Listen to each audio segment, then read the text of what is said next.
yang akan dibawakan oleh Bapak Al-Ustaz Nur Ihsan SPDI MPDI, dan kami akhiri wallahu musta'an wal istiqlan. Wassalamualaikum warahmatullahi wabarakatuh. Dan kepada Pak Ustaz kami persilakan.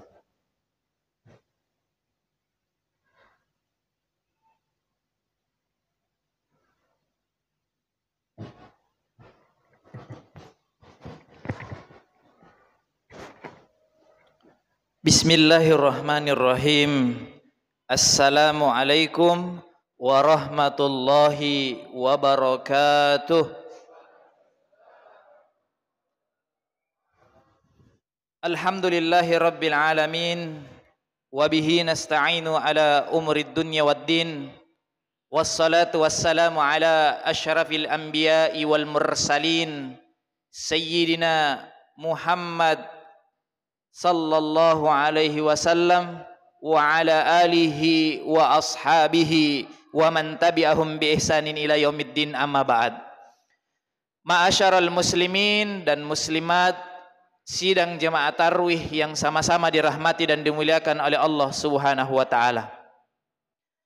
Pertama-tama yang paling utama dan paling diutamakan, marilah kita memanjatkan puja dan puji syukur atas kehadirat Allah Subhanahu wa taala, karena pada malam ke-29 Ramadan ini masih diberikan kesehatan umur yang panjang, dan sebagai hamba Allah Subhanahu wa taala yang beriman senantiasa melaksanakan perintahnya, yaitu dengan salat Isya secara berjamaah, kemudian sebentar dilanjutkan dengan salat tarwih dan witir secara berjamaah pula. Wabil khusus Allah Subhanahu wa taala telah memberikan kita nikmat iman dan nikmat Islam.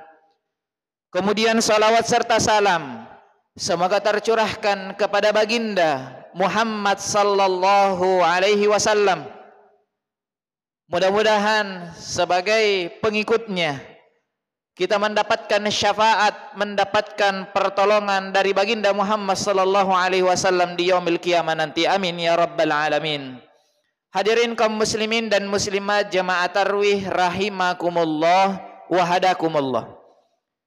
Melanjutkan materi saya kemarin mengenai tentang ciri-ciri orang yang beriman. Yang pertama adalah orang-orang yang khusyuk di dalam salatnya.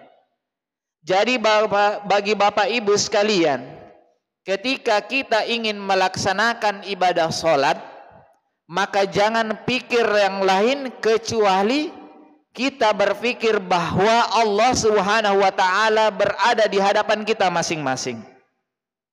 Kita tidak usah pikirkan makanan-makanan yang berada di rumah, tidak usah memikirkan jabatan dan lain-lain sebagainya, karena insya Allah ketika solat kita khusyuk, insya Allah Subhanahu wa ta'ala senantiasa memberikan kita jalan dalam aktivitas kita sehari-hari. Orang yang khusyuk itu adalah mampu berkonsentrasi di dalam ibadah salatnya. Jangan kita mudah terpengaruh dengan hal-hal seperti suara-suara yang selalu mengganggu di telinga kita. Karena syaitan itu pada bulan suci Ramadan dibelenggu oleh Allah Subhanahu wa taala. Jadi kalau kita sebagai hamba Allah Subhanahu wa taala mengatakan diri kita sebagai orang yang beriman, maka hendaklah kita menunaikan ibadah salat.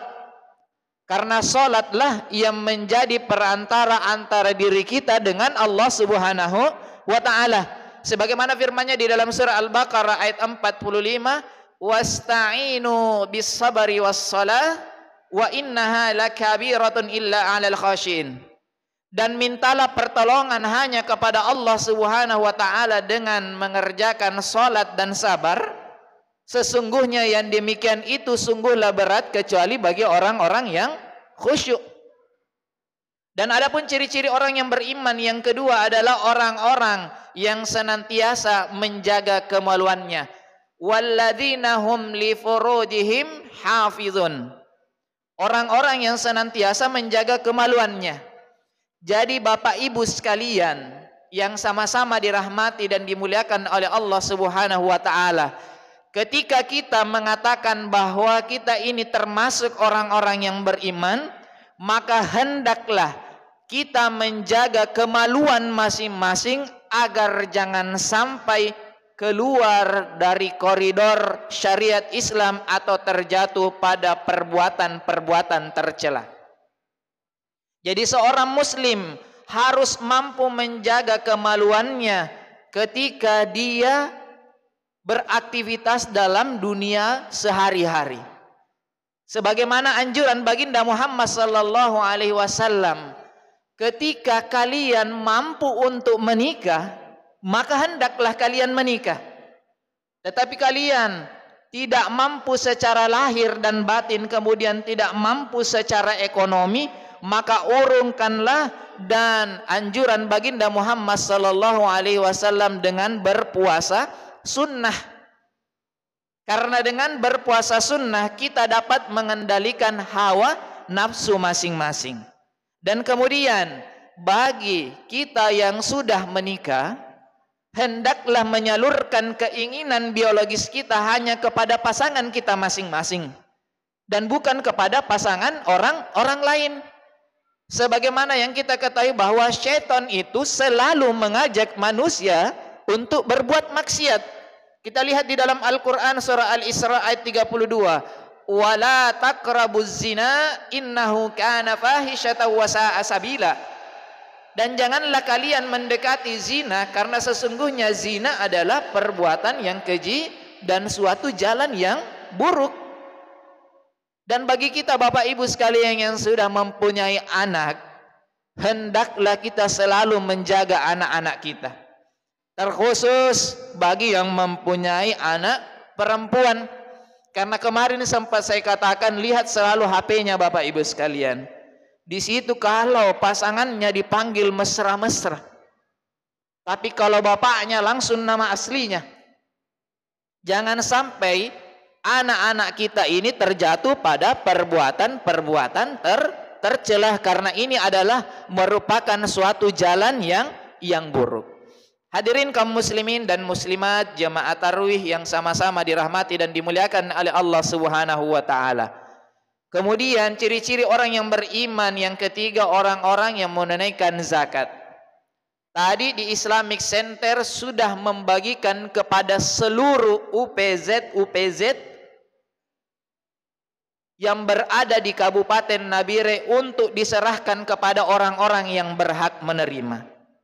Jadi mungkin minta maaf sebelumnya, ada mungkin di antara kita yang golongan orang-orang fakir, miskin, sabilillah dan lain-lain sebagainya yang berhak menerima. Tunggulah diberikan kepada pengurus masjid. Mungkin ada di antara Bapak Ibu sekalian yang belum membeli baju lebaran, ada sedikit diberikan. Jadi kita syukuri Bapak Ibu sekalian, karena sekarang banyak diberikan sesuatu dari masjid, mereka tidak mensyukurinya. Padahal sudah jelas diungkapkan di dalam Al-Quran surah Ibrahim ayat 7, la in syakartum la azidannakum wa la in kafartum inna adabi lasyadid. Kalau kalian bersyukur terhadap nikmatku, ku tambahkan nikmat kepadamu. Tapi kalau kalian kufur, tidak mau mensyukuri nikmatku, niscaya azabku sangatlah pedih.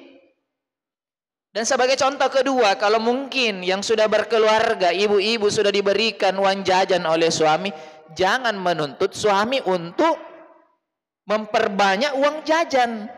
Kita lihat kondisi suami ibu sekalian. Jangan sampai kasihan penjual ikan minta motor. Diusahakan sesuai dengan keinginannya masing-masing. Karena banyak sekarang itu tetangga-tetangga iri kepada di sebelah rumahnya. Temannya beli kipas, dia yang tak putar. Temannya beli kulkas, dia yang dingin. Ini adalah orang-orang yang iri. Iri ini adalah orang yang tak mampu dalam hal ini. Jadi jangan samakan orang kaya di samping kiri kanan tak, kemudian kita juga mau jadi kaya.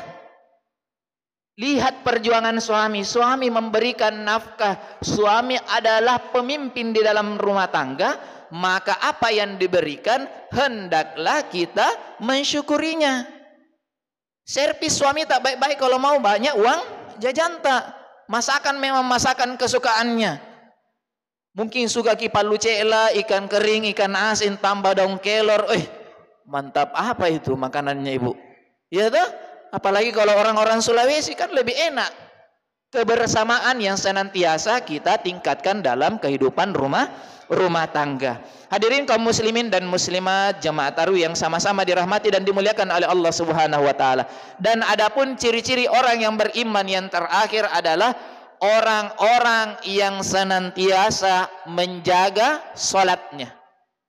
Menjaga salat yang saya maksudkan di sini adalah orang yang salat tepat pada waktunya. As-salatu ala waktiha. Pernah ada pertanyaan dilemparkan kepada saya, Pak Ustadz, sebenarnya saya ingin sekali sholat di masjid, tapi suami melarang, Pak Ustadz. Yang namanya sholat berjamaah, ibu sekalian dan bapak yang sama-sama dirahmati dan dimuliakan oleh Allah Subhanahu wa taala, sebagaimana sabda baginda Muhammad sallallahu alaihi wasallam, sholatul jamaati afdalu min salatil fardi bi 27 darajat. Salat berjamaah lebih afdal daripada salat sendirian, karena dengan salat berjamaah kita mendapatkan 27 derajat. Di rumah 1 derajat, di masjid 27 derajat. Tadi malam pertama masih full masjid itu, sekarang sudah kosong. Bahkan saya lihat jemaah perempuan semakin bergeser. Artinya apa? Ini bukan termasuk orang-orang yang beriman. Jadi kalau kita mau sholat berjamaah, ibu silahkan minta izin baik-baik. Kenapa di zamannya Rasulullah itu dilarang perempuan untuk sholat berjamaah di masjid? Karena di zamannya Rasulullah masih zaman jahiliyah. Sekarang sudah zaman Islamiyah. Dulu kalau perempuan keluar dari rumahnya, ada mencuri perempuan itu kemudian memperkosanya. Sekarang ibu sekalian, tidak ada yang mau curi kalau tidak ada gigitan. Coba umur 70 tahun ke atas bapak ibu sekalian keluar mikir dari rumah, tidak ada itu yang mau curi. Saya yakin berpikir itu pencuri untuk mencuri kita. Jadi laksanakanlah apa yang diperintahkan oleh Allah Subhanahu wa taala. Kecuali kalau memang mungkin suami takut ada yang gombalki di masjid, maka turuti kemauan suami selama kemauan suami itu bersifat positif. Jadi begitu Bapak Ibu sekalian. Dan sebagai orang beriman pula kita harus menunggu waktu sholat di tengah aktivitas duniawi kita. Karena banyak sekarang kalau sudah dikumandangkan azan di masjid, masih sibuk dengan pekerjaannya. Inilah orang-orang yang tidak mengetahui bahwa sholat di awal waktu beda pahalanya dengan sholat di pertengahan, apalagi di akhir waktu. Jadi kalau mau bagus Bapak Ibu sekalian, kalau sudah dikumandangkan azan di masjid, tinggalkan aktivitas kita demi menghadap Allah Subhanahu wa taala tanpa ada rasa sedikit pun untuk menunda-nundanya. Karena sebagai orang beriman kita senantiasa mengutamakan yang lebih utama, atau dalam hal ini yang lebih afdal. Mungkin itu saja yang dapat saya sampaikan pada kesempatan kali ini. Karena ini juga adalah malam terakhir bagi saya Bapak Ibu sekalian. Saya minta maaf apabila ada kata-kata saya yang salah, mungkin menyinggung hati Bapak Ibu sekalian. Minta maaf sebanyak-banyaknya, karena saya ini adalah manusia biasa yang tidak luput dari kesalahan. Taqabbalallahu minna wa minkum minal aidin wal faizin. Demikianlah saya akhiri sebuah pantun.